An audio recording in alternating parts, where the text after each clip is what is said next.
네, 이번 시간은 192페이지 04번 지상권 여기서 볼 건데요. 먼저 책에다가 이걸 한번 써놓고 갈게요. 우리 이제 소유권이 있고 지금부터는 뭘 공부를 하느냐면 제한물권을 공부를 할 건데 이 제한물권에 뭐가 있다고요?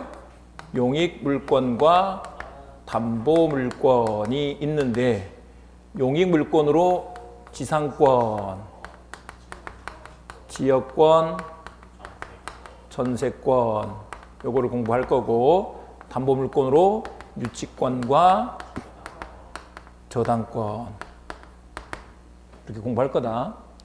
질권 얘기는 하지 말라고 이제 유치권과 저당권 요걸 공부를 할 거다. 일단 지상권 옆에 빈 칸에다가 그걸 좀 써두세요. 이제부터는 제한물권을 공부하는구나. 제한물권 이 뜻은 기본적으로 이런 거예요. 우리 소유권은 사용가치, 교환가치를 다 전면적으로 지배하지만 이 제한물권은 제한적으로만 지배를 한다고. 그래서 용익물권은 사용, 수익하는 사용가치만 지배하는 거야. 제한적으로. 담보물권은 앞 시간에 공부했잖아요. 처분권만 제한적으로 지배를 한다고. 아셨죠? 그래서 제한물권이다. 근데 이 제한물권은 기본적으로 자기 거에 자기가 제한물권을 갖는 건 의미가 없죠. 그래서 이 제한물권 요거를 남의 걸 빌려 쓴다. 남의 물건 위에 있다. 그래서 그걸 타물권이라고 한다. 무슨 물권? 타물권. 타인의 물건에 대한 권리다. 그래서 타물권 이렇게 말을 한다. 아셨죠? 이게 자기 거 돼버리면 어떻게 되는 거예요?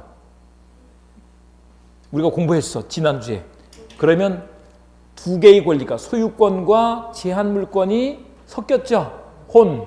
동일한 사람한테 섞였어. 그러면 소유권을 소멸시켜 제한물권을 소멸시켜. 제한물권을 소멸시키는 거죠. 그런 걸 뭐라 그랬다고요? 혼동이라고 했었다고. 아셨죠? 네, 이렇게 되는 것이다.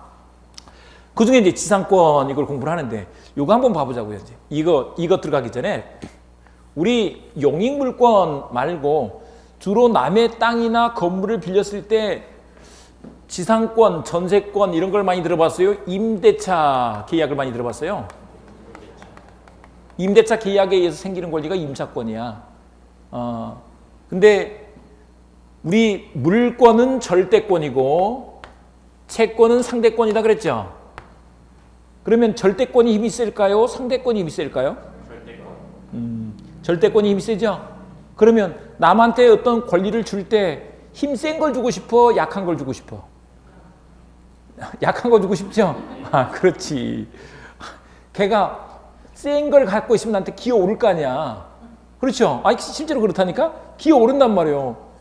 내가 칼자를 쥐고 있는 걸 좋아해. 그쪽에 칼자를 주는 걸 좋아해.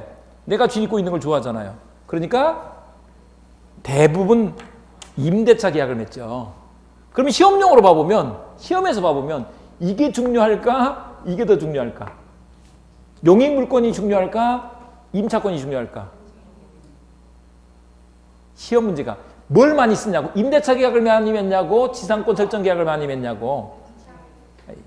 임대차 계약을 많이 맺죠? 많이 쓰는 걸 많이 낸다. 아셨죠? 그러니까 임대차 계약이 훨씬 더 중요한 거예요. 아셨죠? 네. 그래서 이렇게 된다. 근데 이제 지상권, 요건 뭐냐? 이제 여기서부터 봐보자고요.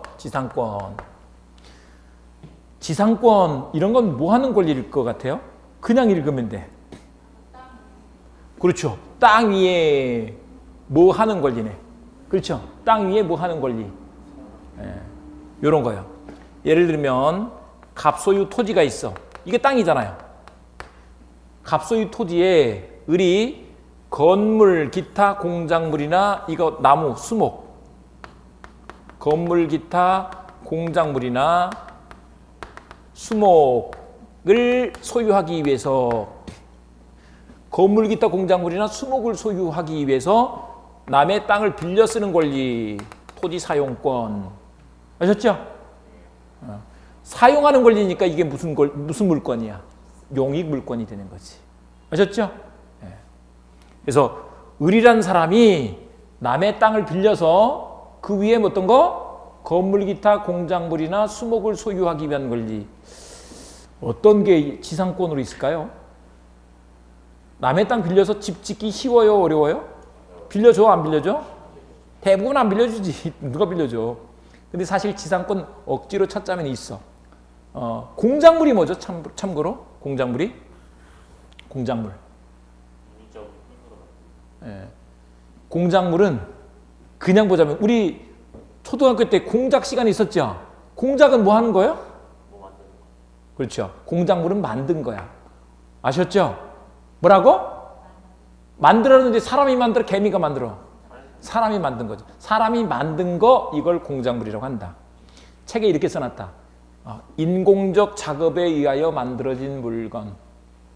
풀어서 쓴 건데 그거보다 더 쉬운 게 있다고요. 뭐라고? 사람이 만든 거. 이게 공작물이야.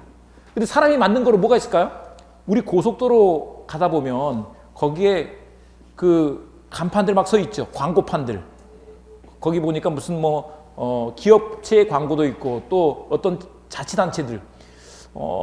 거기 보면 저는 좀 거꾸로 읽는 걸 좋아해가지고 가면 살기 좋은 무슨 시 무슨 군 이런 거 해놨잖아요.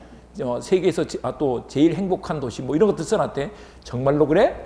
난 속으로 이제 그렇게 말하면서 가고 있는데 그런 것들 그 땅을 사가지고 그 간판을 세웠을까요? 빌려서 지었을까요? 빌려서 했겠죠. 그러면 어떻게 하면 돼? 그건 공작물 맞죠? 공작물을 거기다 설치하면서 지상권을 설정하면 되는 거예요. 그 땅을 쓰기 위해서. 아셨죠? 그런 거 있을 수 있네. 근데 건물은 뭐예요, 그러면? 건물이 뭐야? 건물이 뭘 또 그렇게 생각하냐고. 건물이지. 지은 거. 근데 봐보세요.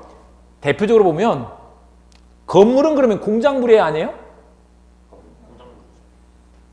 맞아 안 맞아? 공작물이지. 그러니까 사람이 만든 것 중에 가장 대표적인 것이 건물이야. 그래서 우리 이제 법조문에는 이렇게 써놨어요. 건물 기타 공작물이나 수목을 소유하기 위하여. 아셨죠? 그러니까 크게 말하면 건물 기타 공작물 하나로 묶어서 보는 거야. 그리고 이제 나무. 남의 땅에 나무를 심을 때 지상권을 설정하고 나무를 심어. 그러면 가능하다 이런 것이죠. 아셨죠? 그래서 그런 권리가 지상권이다. 그런데 요 용어를 한 가지 보고 가자고요. 그러면 이제 갑은 여기서 을은 지상권자 이렇게 말해요. 지상권을 가지고 있는 권리자, 그래서 지상권자. 근데 이 주인은 땅 주인은 뭐라고 할까요? 지상권 설정자 이렇게 말한다. 설정자가 누구라고요? 주인을 설정자라고 한다. 우리 뒤에 가면 이제 전세권 공부할 거예요. 집에다가 전세권을 설정해 줬어. 그러면 거기 세든 사람은 누구예요? 전세권자. 주인은 전세권 설정자. 이렇게 된다고. 또 이제 다음 주에 공부할 거예요. 다음 주에 은행에다가 우리 아파트를 담보로 맡기고 돈을 빌렸어. 저당권 설정해 줬단 말이에요. 그러면 은행은 저당권자. 아셨죠? 주인은 저당권 설정자. 그러니까 주인이 설정자. 설정자가 누구라고요? 주인. 이렇게 생각하시면 된다고. 주인이 설정자다. 근데 이제 한 가지. 이제 그래도 용어는 알고 가야 될 거 아니에요. 왜 설정이에요? 왜 설정? 설정이란 말이 뭐야? 설정은 이런 거 생각하시면 돼. 그래도 무한도전이나 이런 거 1박 2일이나 이런 건 좀 보고 있는 거죠. 네, 그런 거 봐야 돼. 너무 공부만 하지 말고. 거기 봐보세요. 거기 출연하는 배우들 아니면 개그맨들 유재석 또는 무슨 박명수 또는 하여간 여러 사람들 있는데 그 사람들이 어떤 캐릭터를 갖고 있죠. 캐릭터를 어떻게 해줘? PD가 설정해 주잖아요. 설정은 어떤 뜻이에요? 그러니까 없는데 그런 걸 만들어 준 거야. 아셨죠? 그러니까 여기서도 봐보세요. 이 사람도 원래 지상권, 전세권, 저당권 없는데 그 주인이 뭐 해줬어? 만들어 줬잖아요. 그래서 그 사람을 뭐라고 한다고? 설정자. 아셨죠?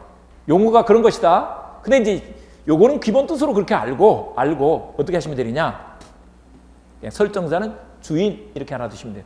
주인이 설정을 하는 거야. 사실 방송 만드는 입장에서 보면 주인집이 누구야? PD가 주인집이지. 아셨죠? 방송국 PD가 결국 주인집 직원이고 뭐 이런 거잖아요. 주인집에서 그렇게 만들어준 거야. 네, 이렇게 생각해 두시면 되겠다. 그래서 지상권은 이런 권리다. 그런데 다시 봅니다. 이런 것을 지상권을 일반적으로 많이 쓴다? 임차권을 많이 쓴다? 임차권을 많이 쓴다. 그러니까 시험에서는 임차권이 매우 중요하고 지상권도 그러면 안 나오느냐? 그런 건 아니고 저기서도 용익물권에서 기본적으로 한 3문제 정도는 꼭 나와요. 한 문제씩은 꼭 내. 꼭 낼 것들이 있어. 근데 그 기초적인 내용을 좀 알고 가셔야 되니까 이걸 이렇게 봐두시고요. 그래서 일단 192페이지 한번 보세요. 192페이지. 그 1번의 개념에 봤더니 1번의 개념에 봤더니 건물, 공작물, 수목, 소유 동그라미, 타인의 토지 동그라미, 사용 동그라미. 타인의 토지를 사용하는 물권, 이것이 지상권이다. 사용하는 물권이니까 이게 뭐예요? 용익 물권인 거죠. 아셨죠? 사용하는 물권이니까 용익 물권이야. 근데 그 뜻은 다 말했습니다. 공작물이 뭐라고요? 그러니까 뭐 그렇게 절대 하시면 안 돼. 인공적 작업에 의하여 만들어진 물건 이렇게 하면 안 된다고. 책에 그렇게 써져 있지만 그냥 사람이 만든 거 이렇게 알아두시면 된다고. 근데 봐보세요. 지해서 이 여기에 지금 뭐가 이미 들어가 있어? 건물 아니고 토지다 하는 게 들어가 있죠. 그러니까 토지를 빌려 쓰는 거 이게 지상권이다. 아셨죠? 용어를 잘 보면 그 안에 다 들어가 있어. 그 다음에 이제 오른쪽에 봐보세요. 오른쪽에 전속기간 거기 보면 최단기간 제한 이렇게 해놨죠. 최단기간 동그라미 제한 동그라미. 그리고 280조 조문을 2항까지 한번 읽어보겠습니다. 2항까지 한번 읽어보겠습니다. 시작. 제약으로 지상권의 소속 기간을 정하는 경우에는 그 기간은 다음 연함보다 단축하지 못한다. 1. 석조, 석회조, 연회조 또는 이하 유사한 건물이나 수목의 소유를 목적으로 할 때는 30년. 2. 전후 위에 건물의 소유를 목적으로 할 때는 15년. 건물 위에 공작물을 소유로 할 때는 6년. 전항의 기간보다 단축할 때는 전항의 기간까지 연장. 우리는 앞으로 이제 읽을 때 숫자는 빼버리고 읽자고요. 통일이 안 되니까. 네. 근데 어쨌거나 30년, 15년, 5년 동그라미. 일단 이렇게 합니다. 견관 건물이나 수목의 소유를 위해서 빌려줄 때는 최단 30년은 빌려줘야 돼. 그리고 일반 건물은 15년 동그라미. 기타 공작물은 5년 동그라미. 30년, 15년, 5년만 동그라미 합니다. 30년, 15년, 5년이다. 와, 길어요, 안 길어요? 30년. 임대차는 그런 제한이 없어. 그러면 주인은 만약에 땅을 빌리러 오면 지상권 설정 계약을 하겠어요? 임대차 계약을 맺겠어요? 그래서 계속 임대차로 민다. 아셨죠? 너무 길어. 요렇게 누가 땅 주인이 이렇게 30년 기다리다 죽겠네.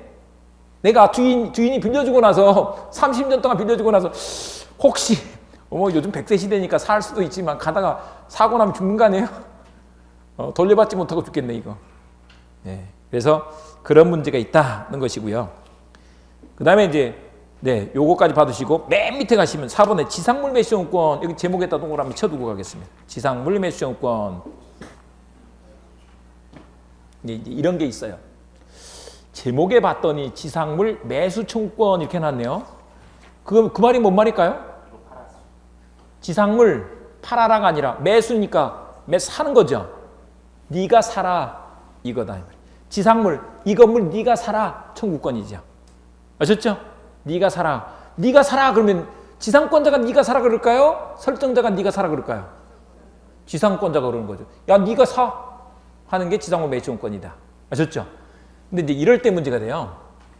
이렇게 봐보세요. 남의 땅 위에 건물 기타 공작물이나 수목을 소유하기 위해서 요거를 빌려 쓰고 있는데 기간이 끝났음에도 불구하고 봐보세요.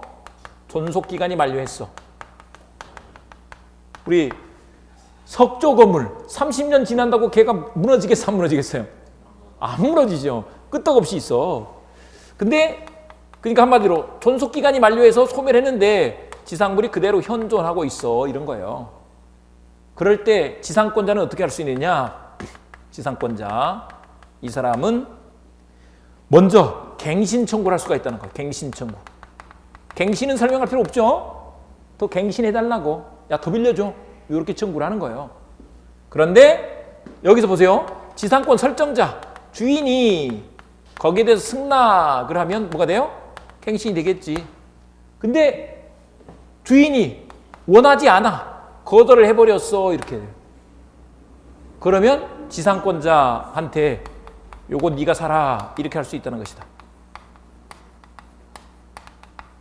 지상물 매수를 청구할 수 있다. 지상물 매수권 옆에다가 형성권 이렇게 써둘게요. 제목 옆에다가 형성권이다 이렇게 말한다. 형성권이라는 건 뭘까요? 그냥 한번 보세요. 그냥 읽으라니까요. 형성시켜버리는 권리야. 형성시켜버리는 권리. 네. 바로 매수가 이루어져 버려. 즉 매매 계약이 성립해버려. 주인은 그가 사고 싶은 마음이 없어. 근데 거절을 해서 지상권자가 매수 청구를 했어. 내가 안 사고 싶어도 이미 뭐가 돼버렸다고? 이미 사버렸어. 사야 되는 게 아니고 사버렸다고. 매매 계약이 이루어져 버렸다고. 아셨죠? 이런 관계에 있는 것이다. 거기에다가 4번에 지상권자는 해서 마지막에 봤더니 갱신을 청구할 수 있고 보이나요? 갱신 청구 동그라미. 갱신 청구를 했는데 설정자가 거절하면 거절 동그라미. 그때 매수 청구할 수 있다고. 근데 매수 청구권 이름은 청구권 이렇게 돼 있지만 저 성질이 뭐라고? 형성권이라고. 형성시켰다고. 형성 매매 계약이 이미 형성돼 버렸다고. 아셨죠? 제가 자꾸 그 쓸데없는 얘기들 하는데 교수님들 책에 형성권 개념을 이렇게 써놨어. 권리자 일방의 의사표시만으로 권리 변동이 생기게 하는 권리. 그게 쉬워요. 형성시키는 권리 이게 쉬워요. 형성시키는 권리가 훨씬 쉽죠. 그냥 형성돼 버렸어. 이렇게 보시면 된다. 넘어가셔서 특수지상권 볼게요. 거기 1번, 2번에다가 1번, 2번을 이렇게 묶어볼게요. 1번, 2번. 그것들이 다 관습법 이렇게 써둘게요. 관습법에 의해서 인정되는 권리가 그 1번, 2번이다. 분묘기지권이라는 것이 있다. 분묘기지권은 제목에만 동그라미 쳐둘게요. 분묘기지권은 뭘까요? 이거 앞에 보세요. 앞에. 거기 봐봐야 쓸데없어. 그냥 지금 나중에 볼 필요가 없다니까. 분묘기지권은 뭘까? 분묘에 대한 기지권이 있는 거지. 기지는 뭐예요? 그럼 기지? 그거 어렵네. 그럼 이렇게 생각하시면 돼. 미군 기지 생각해 보시면 돼. 미군 기지 있죠? 미군 기지. 용산에도 있고 저 평택에도 있고 미군 기지가 있죠. 그 미군 기지 있는 땅이 미국 거예요? 미국 땅이에요? 우리 땅이에요? 우리 땅이죠. 우리 땅인데 거기에 미군들이 와서 터잡고 있으면서 쓰고 있죠. 그 미군 기지야. 그게 말을 바꿨지. 분묘기지권이야.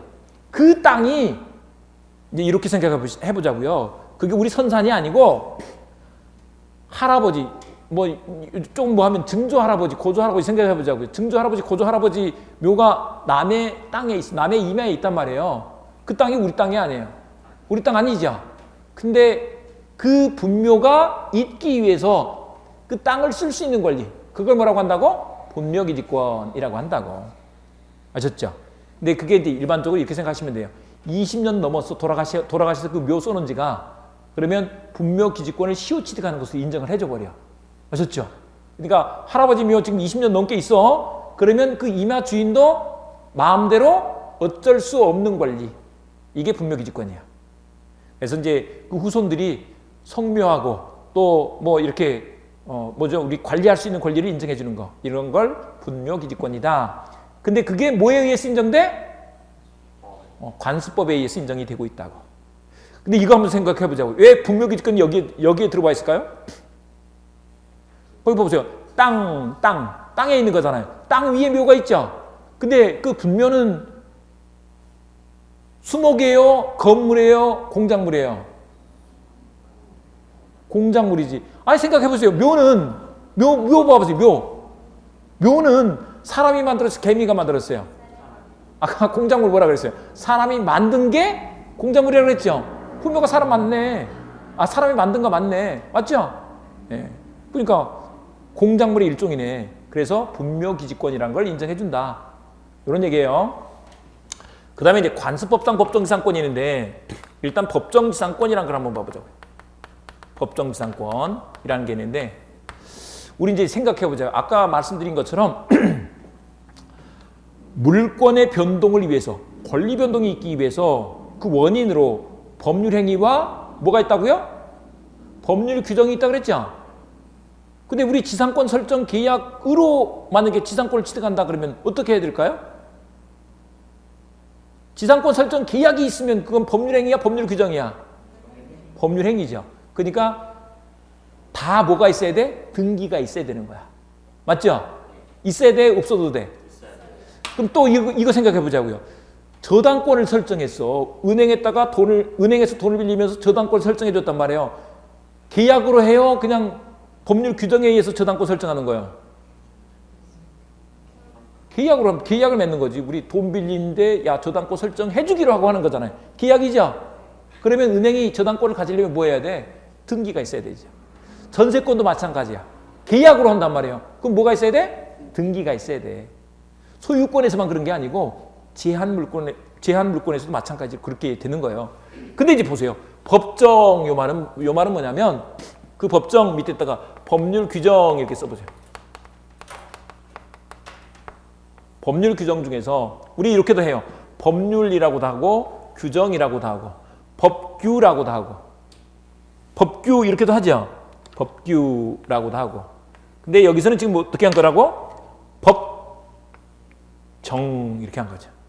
법률 규정에 의한 지상권이다 이런 뜻이에요. 법률 규정에 의한 지상권. 법률 규정에 의할 때는 등기가 필요해요, 안 필요해요? 등기 필요 없지. 그래서 법정지상권, 관습법상 법정지상권 옆에다가 이렇게 써둡니다. 등기가 필요 있다 없다? 없다. 근데 이제 그러다가 팔아. 그러면 등기가 필요해 안 필요해? 등기가 필요하다고. 그걸 우리가 이제 앞서서 공부한 걸 그대로 여기다 적용하는 거예요. 그런데 이제 이 법정지상권이라는 것은 뭐냐면 이런 거예요. 법률 규정에 의해서 이런 지상권을 인정해 준대요. 그 중에 이제 이런 걸 한번 생각해 보면 되는데요. 가장 기본적인 사례로서 일단 이게 갑소유 토지 그리고 갑소유 건물이 있는데 첫 번째 이게 토지와 건물의 소유자가 동일한 거예요. 토지와 건물의 소유자의 동일성이 있었어.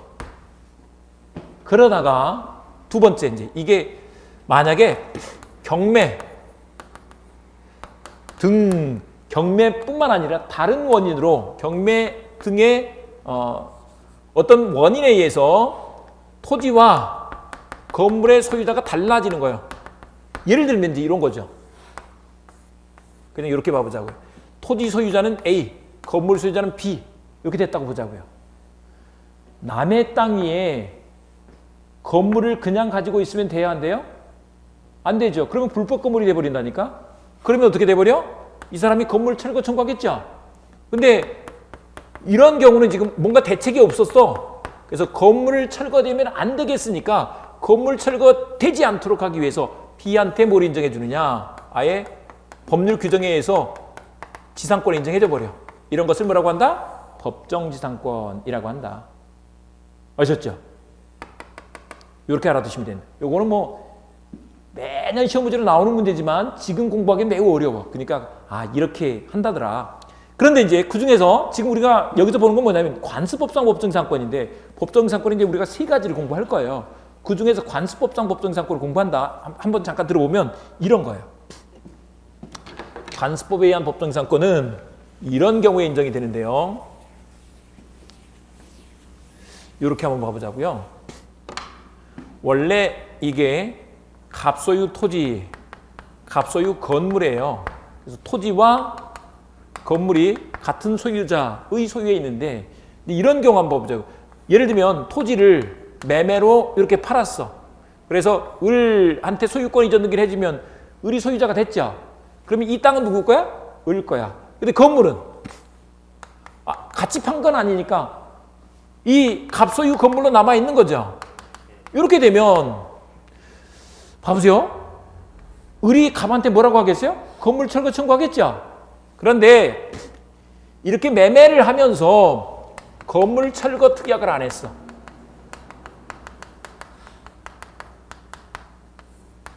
건물 철거 특약을 하지 않고 이렇게 그냥 땅만 팔았단 말이에요. 그러면 을이 갑을 상대로 해서 건물 철거 청구를 할 수가 없다. 이렇게 한다는 것이다. 그래서 갑이 그 건물을 그냥 갖고 있을 수 있도록 법에서 인정해줘 버려요. 그런 것을 관습법상 법정지상권, 관습법에 의해서 이런 것이 인정이 된다는 거예요. 관습법상 법정지상권. 이렇게 된다는 것이다. 아셨죠? 그러니까 땅만 예를 들면 건물이 아무리 낡았어도 땅만 이렇게 살려고 할 때는 반드시 뭘 넣어야 돼? 사는 사람 입장에서 건물 철거 특약을 넣어야 돼. 근데 건물 철거 특약을 하지 않고 이렇게 해버리면 철거 청구를 못 한다는 것이다. 아셨죠? 이렇게 되는 것이다. 이런 것을 법정지상권. 봐보세요. 처음에 토지와 건물의 소유자가 같았죠? 근데 여기는 이제 경매가 아니고 매매를 원인으로 해서 토지와 건물의 소유자가 달라졌죠? 봐보세요. 2번. 토지와 건물의 소유자가 달라졌죠? 그럴 때 이 건물 철거되지 않도록 건물 소유자한테 인정해주는 지상권. 이게 법정지상권인데 지금 이런 케이스는 관습법상 법정지상권이다. 이 원리만 좀 알아두시면 된다고. 한 번만 들어두시면 돼. 네, 이렇게 해두시고 가는데요. 나머지는 다 됐으니까 참 194페이지 2번 제목에다 동그라미 하나 쳐두고 갈게요. 관습법상 관습법 동그라미, 법정지상권 동그라미 이렇게 해두시고 그 법정지상권 옆에다가 이렇게 써둘게요. 등기가 필요 없어. 취득할 때 법률 규정에 의한 것이니까 뭐 할 때 필요하다고요? 처분할 때 필요하다고. 처분할 때는 등기를 해야 돼. 이렇게 써두겠습니다. 그 다음에 이제 넘어가서 봤더니 05번에 지역권이 나와 있네요. 지난주에 지역권 얘기를 했었는데 여러분들이 지역권은 뭘까요? 지역권. 지역권이 뭐예요?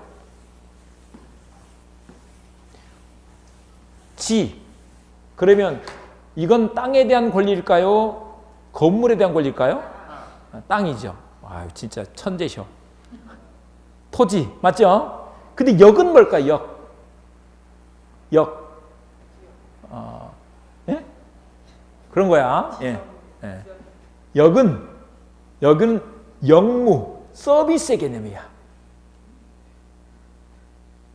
그걸 뭘 해주면 예를 들면 뭐 옛날에 뭐 무슨 부역 이런 표현들을 썼죠. 부역 할 때 일을 해주는 이 역할할 때 역자예요. 이거. 아셨죠? 역 서비스 개념이다. 근데 뭐냐면 이런 거 한번 보세요.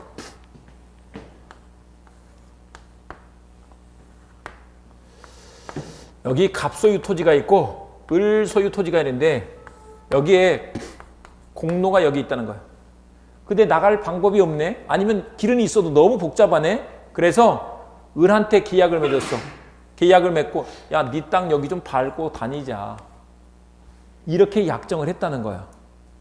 그랬더니 이 땅의 편익이 증대돼. 편익 요게 여기다 이렇게 보시면 된다고. 서비스를 받으면 편익이 늘어나죠. 그러니까 여기 서비스의 개념이라고. 서비스. 아셨죠? 근데 이 땅은 그 서비스가 필요한 땅이야. 그게 요역지야. 그리고 그 편익을 제공하기로 이쪽은 승낙한 땅이야. 승역지. 아셨죠? 그래서 지역권은 이제 이 요역지의 편익을 증대하기 위해서 쓰는 권리, 이런 것을 지역권이다 이렇게 말한다. 근데 지역권 많이 본 적은 없죠? 못 들어봤잖아요. 근데 이런 것으로 있을 수가 있다. 이제 보세요. 여기에 이렇게 길을 내 가지고 다니면 사실 봐보세요. 길이 있으면 이 집값도 이 땅값도 올라가겠죠. 길 없으면 어렵죠. 그래서 편익이 증대된다고. 이렇게 지역권을 설정해주면. 아셨죠? 이런 것을 지역권이라고 한다. 근데 여기 목적은 여러 가지가 있어. 통행지역권 이렇게 할 수 있고요. 통행하기 위해서. 또 봐보세요. 만약에 이게 논이야. 논인데 물길이 없네?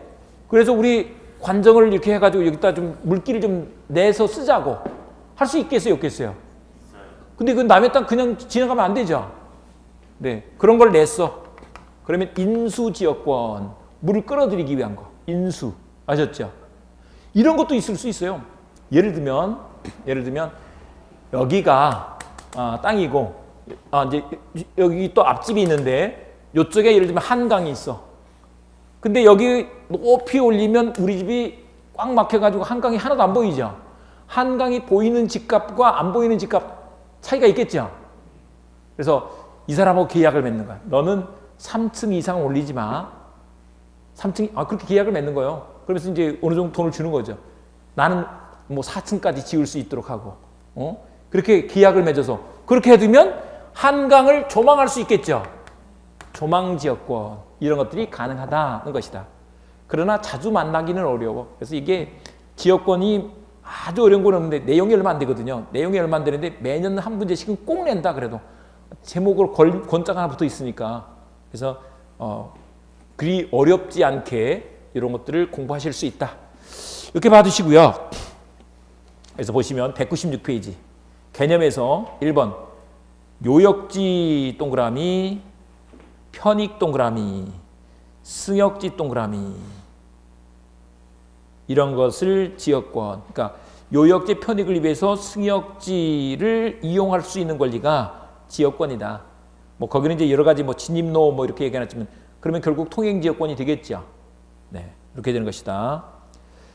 그 다음에 오른쪽에 봤더니 지역권의 취득에서 법률행위로 취득할 수 있겠죠. 그 법률행위가 뭐라고요? 계약하는 거야. 야, 그렇게 하자라고 계약했어.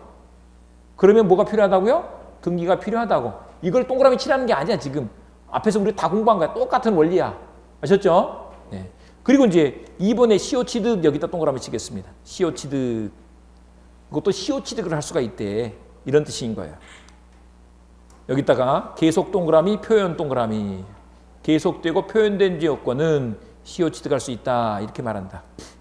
그 옆에다가 통행지역권 이렇게 하나 써놓보겠습니다. 통행지역권은 계속 되겠죠. 길을 냈으면 계속 쓰고 있을 거 아니에요. 그리고 그걸 표현은 남들한테 알게 하는 거, 표현되어 있는 거야. 그럼 표현이 길을 다니니까 사람들이 알 거 아니에요. 그게 표현지역권, 표현된 거라고. 그런 것들이 가능하다. 이렇게 된다는 것이다. 네, 이렇게 해두시고요. 네, 바로 넘어가겠습니다. 그리고 198페이지 가시면 06번의 전세권. 요게 나오는데 이제 어려운 게 이거예요. 지금 우리가 전세권 이렇게 공부하죠. 근데 이게 뉴스에 나오는 그 전세하고는 다른 개념이라는 것이다. 뉴스에 전세 뭐 전세 자금 대출 뭐 이런 얘기들 하죠. 근데 그 전세가 이 전세를 말하는 건 아니야, 사실은. 이 전세가 좀 특이한 건데 요건 전세권으로서 한번 봐보자고. 이 전세권은 그러면 지금 우리가 용익물권을 공부해요? 담보물권을 공부해요? 용익물권을 공부하죠. 그러니까 용익물권은 뭐 하는 권리일까? 이용하고 사용하는 거죠. 그런 거죠. 근데 여기는 이제 봐보세요. 원래 우리 전세 그러면 집을 빌려주는 거예요? 땅을 빌려주는 거예요? 집을 빌려주는 거죠. 근데 여기 민법에서 말하는 전세권, 물권적인 전세권은 뭘 말하느냐? 부동산이라고 한다. 부동산이란 말은 건물만 말하는 거예요? 토지도 포함하는 개념이에요. 토지, 건물 다 포함하는 개념이죠. 토지, 건물을 다 포함해서 이걸 빌려 쓰는 권리인 거야. 부동산의 사용 수익하는 권리인 거죠. 보세요. 부동산을 사용 수익하는 권리니까 이건 용익 물권이에요, 담보 물권이에요? 용익 물권이죠. 그런데 한 가지. 이게 이제 전세권 설정할 때 전세금 주는 거야, 안 주는 거예요? 전세금을 줘야 전세권이 되는 거죠. 그래서 전세금의 지급, 요게 꼭 필요하다. 그러니까 전세금의 지급이 없는 전세권은 없는 거예요. 꼭 있어야 돼. 꼭 있어야 된다. 그래서 이걸 뭐라고 하느냐? 요소라고 한다. 요소. 꼭 필요해. 그 성질이 꼭 있어야 된다고. 없으면 전세금 없는 전세권이 있어요, 없어요? 없다고. 전세금 안 주면 그건 전세권이라고 아무리 이름을 붙여도 전세권이 아닌 거야. 전세금의 지급이 있어야 돼. 참고로 이 전세금은 돈으로 주는 거요? 아니면 물건으로 대신 줄 수 있는 거요? 돈으로 줘라 이런 뜻인 거예요. 돈으로. 아셨죠? 뭐 2억 전세금 내고 들어가는 거야. 아셨죠? 이렇게 되는 것이다. 그에 비해서 지상권, 지역권 이런 것들은 무상으로 할 수도 있어요. 무상. 그러니까 꼭 지료, 땅을 사용하는 대가를 지료라고 한다. 지료가 요소가 아니야. 근데 전세권에서는 반드시 전세금 지급이 있어야 된다는 거다. 없으면 그건 전세권이 아니야. 아셨죠? 그런데 이제 전세권자 입장에서는 또 어떤 걱정이 있느냐 하면 전세금 2억 줬는데 그거 날려버리면 큰일이죠. 주인집 망해버리면 어떻게 해요? 큰일이네. 그래서 이 전세금에 대해서 나중에 만약에 주인이 망해버리면 요 부동산을 경매할 수 있는 권리를 인정해줘. 경매해서 그 나온 돈으로 먼저 받을 수 있는 권리를 인정해줘. 우선 변제권 요걸 인정해준다고. 먼저 변제받을 수 있는 권리를 인정해준다고. 우리 저당권자는 은행에서 돈을 빌려주고 저당권을 설정해두면 채무자가 빚을 안 갚거나 못 갚았을 때 어떻게 하느냐? 그걸 경매로 팔아서 경매해가지고 자기가 먼저 배당받을 수 있는 권리를 인정해준다고. 변제받을 수 있는 권리를 인정해준다고. 근데 그 저당권을 뭐라 그랬죠? 담보물권 그랬죠? 그러니까 이 전세권은 담보물권의 특성도 사실 같이 갖고 있는 거야. 근데 기본적으로는 요거보다는 주인한테 돈을 빌려주는 의미보다는 뭐를 강조해서 그 세든 사람이 쓰는 권리에 중점을 둬서 용익물권이라고 하지만 부수적으로 어떤 성질도 있어? 담보물권의 특성도 있다는 것이다. 굉장히 중요한 거죠. 아셨죠? 예, 이렇게 되는 것이다. 근데 이제 국면이 좀 달라요. 전세권이 존속 중일 때는 사용 수익에 초점을 맞춰서 용익물권. 그런데 이 끝난 뒤에는 전세금을 돌려받는 문제가 있죠. 그래서 담보물권의 특성이 있다 이렇게 말한다. 그런데 이제 일반적으로 그러면 이제 전세권 설정 계약을 맺고 이렇게 하겠죠. 그러면 이걸 등기를 해야 하네. 하는 거죠. 등기를 해야지 전세권을 취득하는 거라고. 근데 일반적으로 우리 전세 계약을 맺을 때 등기를 하던가요, 안 하던가요? 안 하는 거지.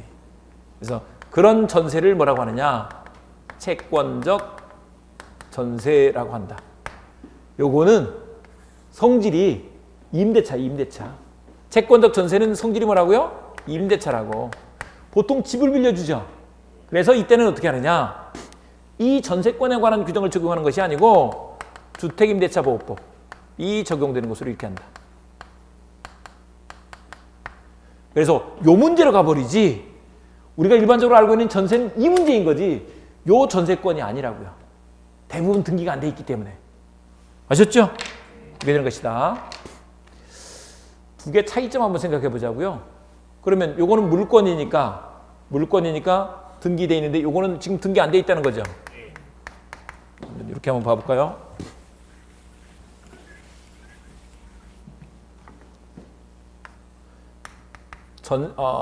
전세권과 채권적 전세 요게 있는데 다시 봅니다. 얘는 물권이다, 채권이다? 물권이고 얘는 뭐예요? 채권. 그러니까 얘는 등기가 돼 있는 거죠. 얘는 등기가 안 돼 있어. 근데 봐보세요. 이 물권은 절대권이에요, 상대권이에요? 절대권. 얘는 상대권. 이렇게 된다고. 요 말이 연결이 되는 거야. 그러면 주인이 바뀌었을 때 대항할 수 있는 거예요, 없는 거예요? 주인이 바뀌었을 때 대항할 수 있는 거죠. 그러니까 나 아직 기간 남았으니까 더 쓰고 나갈 거야. 이렇게 말할 수 있다 없다? 있다. 근데 이 채권적 전세는 할 수 있다 없다? 이런 게 안 된다는 거다. 원칙이. 아셨죠? 안 돼. 근데 주인 바뀌어도 살려면 어떻게 해야 되느냐? 그때 이제 이런 거죠. 예외적인 거야, 이게. 인도받고 뭐하고 살고 있으면? 주민등록을 하고 살고 있으면. 아셨죠? 주민등록을 다 했어요? 안 하는 경우도 있어요. 다라고 하시면 안 된다. 우리 이제 일반 가정집들은 대부분 주민등록하고 살죠. 요즘은 다 아니까. 근데 이제 우리 애들이 예를 들면 저 고시촌에 가 있어.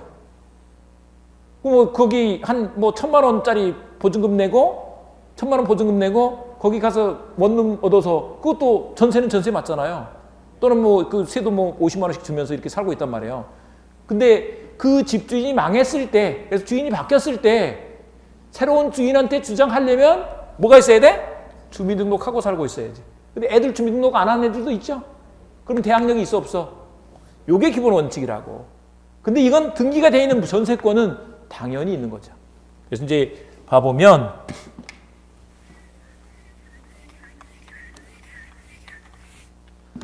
그래서 봐보시면 이런 거예요.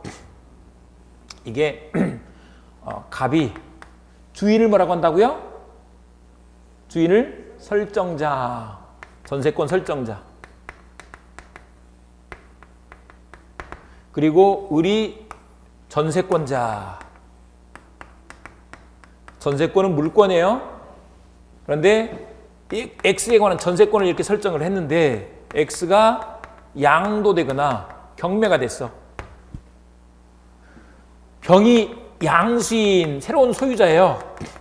이렇게 됐을 때 경매는 일단 좀 나중에 보자고요. 이랬을 때 전세권자가 양수인한테 대항할 수 있다 없다?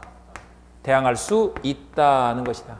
우리가 공부하는 지금 여기서 공부하는 전세권은 그러니까 이 양수인이 이제 설정자의 지위에 있게 되는 거예요. 이 사람 빠져버리고 더 이상은 아니야. 그래서 나갈 때 누구한테 돈을 받고 나가? 세주인한테. 우리 이 전세권 물권은 절대권이다 그랬잖아요. 누구한테나 행사할 수 있다니까. 누구한테나. 이렇게 되는 거예요. 그런데 반대로 이게 채권이 돼버리면 임대인 임차인으로 바꿔서 봐보자고요. 이 사람이 임대인이고 을이 임차인이에요. X 임대차 계약을 맺어서 임차권을 갖고 있어. 근데 요거는 성질이 뭐라고요? 채권이라고. 채권. 채권적 전세도 마찬가지로 뭐라고? 채권이라고. 그래서 이렇게 양도가 됐네. 그래서 병이 양수인이 됐단 말이에요. 이 새로운 주인한테 임차인이 요거를 자신의 임차권을 가지고 대항할 수 있다 없다? 없다고. 이게 기본 원칙이라고. 이걸 절대 잊지 말라고. 예. 그런데 예외적으로 대항할 수 있는 경우가 있다고. 그것도 이제 임차권도 등기를 할 수도 있어요. 근데 이제 주택일 때는 주택임대차보호법에 따라서 뭐 하면 돼? 인도와 주민등록을 했을 때 주민등록하고 살고 있으면 이런 뜻이에요. 주민등록을 하고 살고 있으면 이때 양수인이 이제 뭐가 되느냐? 저 전세권처럼 임대인이 돼서 나중에 나갈 때 누구한테? 새 주인한테 받아서 나가는 거야. 그래서 애들 그렇게 뭐 할 때는 항상 뭘 해야 돼? 주민등록을 하고 살고 있어야 된다고. 근데 애들 부모님들 중에 이런 분들이 있더라고. 주민등록을 그쪽으로 보내면 애를 꼭 품에서 떠나. 사실 이미 떠났는데 뭘 품고 있어. 주민등록도 같이 보내라고. 아셨죠? 네, 그래야 된다. 요런 차이점이 있다. 그래서 우리 알아두실 것이 뉴스에 나오는 전세는 전세권이다. 이 채권적 전세다. 채권적 전세다. 지금 여기서 말하는 전세권이 아니다. 요거를 절대 잊지 마셔야 된다고. 그래서 그 전세권이 그 전세가 이 전세권은 아니다 하는 것을 알아두셔야 된다고요. 그래서 이제 한번 잠깐 볼게요. 일단 303조를 보시면 전세권의 내용이 나와 있는데 한번 읽어보겠습니다. 읽어보겠습니다. 시작. 전세권자는 전세금을 지급하고 타인의 부동산을 점유하여 그 부동산의 용도에 투자 사용수익하며 그 부동산 전부에 대하여 후 수익권 채권자나 전세금의 우선 변제를 받을 권리가 있다. 전세금 동그라미. 거기다가 요소 이렇게 써놓겠습니다. 요소라고 한다. 요소가 무슨 뜻이라고요? 꼭 필요하다고. 없으면 전세권이 아니라고. 전세금 없는 전세권이 있다 없다? 없다. 그러니까 전세금이 없으면 그건 전세권이 아닌 거야. 아셨죠? 그리고 타인의 부동산 동그라미. 타인의 부동산을 빌려 쓰는 권리죠. 자기 걸 빌려 쓸 필요가 있어요 없어요? 타인의 부동산을 빌려 쓰기 때문에 그게 아까 타물권이라고. 타물권. 아셨죠? 부동산 위에다가 토지 건물 이렇게 써둘게요. 건물만 빌려 쓰는 게 아니고 토지를 전세권 설정할 수도 있다는 거. 이걸 알아두셔야 된다고요.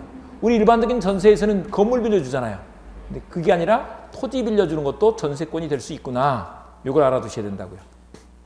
그리고 그 부동산의 용도에 조차 사용수익하며 사용수익 동그라미. 그 위에다가 용익물권 이렇게 써두겠습니다. 그래서 전세권이 용익물권인 거예요. 용익물권이다. 사용수익하며 그 부동산 전부에 대하여 우순위 권리자 기타 채권자보다 전세금의 우선 변제를 받을 권리가 있다. 우선 변제를 받을 권리 동그라미. 그게 이제 줄이면 우선 변제권이죠. 우선 변제권이란 말이 무슨 말이에요? 내가 우선해서, 내가 먼저, 선자가 먼저 선자예요. 먼저 우대 받아서 변제 받을 수 있는 권리라고. 딴 사람보다 먼저. 아셨죠? 그 밑에다가 담보물권 이렇게 써두겠습니다. 그래서 전세권은 담보물권의 특성도 있다는 것이죠. 근데 뭐가 주된 거라고? 용익물권이 주된 거라고. 담보물권성도 부수적으로 있다. 이렇게 말한다. 그런데 보세요. 2번에 1번 가시면 2번에 1번 가시면 전세권 설정 계약 동그라미, 등기 동그라미. 전세권 설정 계약이 있어야지 되지.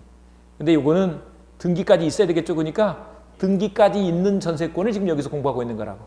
등기 없는 전세권은 뭐라고요? 채권적 전세라고 한다고. 아셨죠? 그리고 우리 이제 오른쪽에 가셔서 전세권의 존속기간, 여기는 312조 1항만 한번 읽어보겠습니다. 1항만 읽어보겠습니다. 시작. 전세권의 존속기간은 10년을 넘지 못한다. 당사자의 양육기간이 넘을 때는 이를 10년으로 단축한다. 그래서 10년 동그라미. 10년을 넘지 못한다. 10년 동그라미. 10년을 넘지 못한다. 앞에 10년 동그라미요. 10년을 넘지 못한다. 그 밑에다가 최장기간 제한 이렇게 써두겠습니다. 최장기간 아무리 길어도 10년 넘으면 돼 안 돼? 안 된다고. 이 전세권에서만 그런 게 있는데 최장기간을 이렇게 딱 제한을 해두는 거예요. 10년은 넘지 마 이렇게 해놨다. 네, 이렇게 해두시고요. 그 다음에 넘어가셔서 03번 전세권 소멸의 효과가 나왔는데요. 여기는 이제 잠깐 한번 보자고요. 전세권이 소멸하면 이제 이거 한번 봐보자고. 갑이 전세권 설정자가 누구라고요? 주인. 그리고 을이 전세권자. 끝나면 어떻게 해야 될까요? 끝나면 전세권자는 뭐 해야 될까? 돌려줘야 되겠죠. 집 돌려줘야지. 돌려주니까 그걸 목적물을 인도하는 거죠. 목적물을 뭐 한다고? 돌려줘. 인도만 하면 될까? 돈 받아요. 그 다음에 또 이 사람 뭘 해야 돼? 등기가 있잖아요. 등기 말소 서류 준비해줘야 돼. 그냥 끝나면 돼. 해줘야죠. 그래서 등기 서류 준비해줘야 돼. 이렇게. 아셨죠? 그리고 이제 설정자는 어떻게 해야 돼? 설정자는 전세금 돌려줘야지. 전세금 반환 해줘야지. 됐죠? 이거 어떻게 해야 될까요? 요거 먼저 해주고 전세금 나중에 받아. 전세금 받기 쉽겠어 어렵겠어? 반대로 이거 먼저 주고 이거 하면 잘 준비해 주겠어 안 해주겠어? 안 해줘. 그래서 동시이행 관계다 이렇게 말한다. 아셨죠? 동시이행 관계다. 동시에 이행해. 동시에 이행해야 되는 관계다는 것이다. 근데 이제 이런 경우가 있어요. 전세권자는 스탠바이 다 한 거예요, 이렇게. 그런데 전세금을 돌려주지 않아. 그러면 전세권자는 어떻게 하면 된다고요? 요거야. 전세금 안 돌려주죠. 먼저 반환 청구하면 되죠. 말을 했는데 안 줘. 몇 번 말했어. 그러면 어떻게 한다고요? 그걸 그 부동산을 경매해서 뭐 할 수 있다고요? 우선 변제를 받을 수가 있다고. 이런 권리를 인정해 주는 거야. 힘 세죠? 네, 힘 세다고. 이렇게 해준다. 그래서 200페이지 보시면 200페이지 03번의 전세권 소멸의 효과에서 2번 전세권 소멸 시 동시행 관계 동시행 동그라미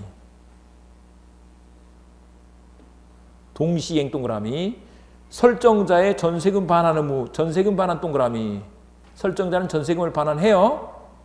그리고 전세권자는 목적물 인도 동그라미 등기 말소 동그라미 뭐 서류 제공까지 다 필요 없어. 등기 말소 해줄 수 있도록 여러 가지 서류를 제공해 줘야 될 거 아니에요. 그것들이 동시행 관계라고. 동시에 이행해야지.